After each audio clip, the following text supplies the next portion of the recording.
Bangladesh is not a country without laws. It is a country where laws exist, but justice does not. This is a story about two different countries hidden within one. For the poor, the law is fear, a constant threat, a bribe at every step, just to make it through the day, a police baton instead of protection. It's a system designed not to serve, but to punish survival itself.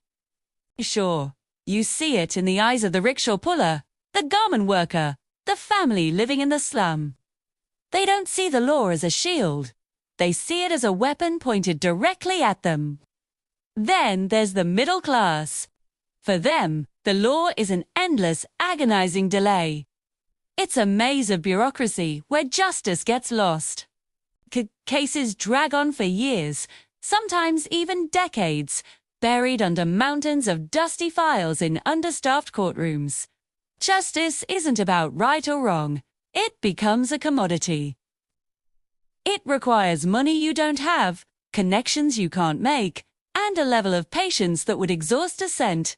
2. It's a slow-burning frustration, a hope that fades with every postponed hearing. A system that promises relief, but delivers only exhaustion. But then, you see the other side. The other Bangladesh. For the powerful, the politicians, the business tycoons, the corrupt elites, the law becomes optional. It's a suggestion, not a command. They navigate the country in their luxury cars, protected by VIP convoys, living in a world where rules are for other people. The law doesn't constrain them, it serves them. It bends to their will, protects their interests, and cleans up their messes. For them, the law isn't a barrier, it's a tool. We see the headlines every day. Billions disappear from banks in sophisticated scams. Buildings collapse due to criminal negligence, burying dreams under rubble.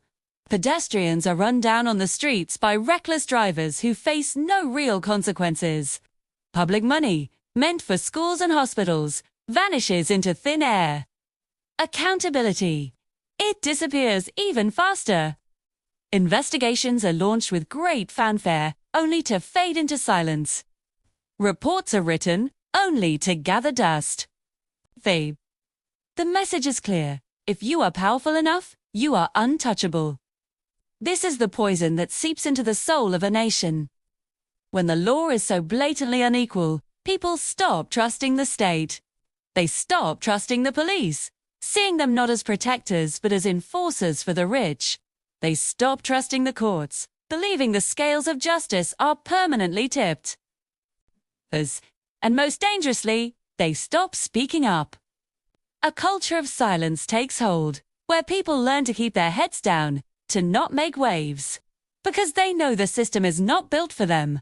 They know that speaking truth to power is a risk they cannot afford to take. This is why you hear people say, with a sense of resignation, that Bangladesh is a country with no law. It's a painful statement, it is, and it's not literally true. The books are filled with laws. The problem isn't the absence of rules. It's the selective application of them. Justice has a price tag. Justice chooses sides. It's a gut-wrenching realization that the very institution meant to be the great equalizer is, in fact, the great divider. We look at an empty courtroom and we don't see a hall of justice. We see a monument to broken promises. A nation cannot stand on bridges and buildings alone. Without the foundation of the rule of law, all the glittering development is just decoration on a hollow structure. Without justice, power inevitably becomes abuse. And without equal law, citizens become mere subjects, governed by the whims of the powerful, not by the principles of fairness. So, the question we must ask is not, does Bangladesh have laws? We know it does. The real, urgent question is, who are those laws really for? Equal law is not a privilege. It is a right. It is the bedrock of a just society.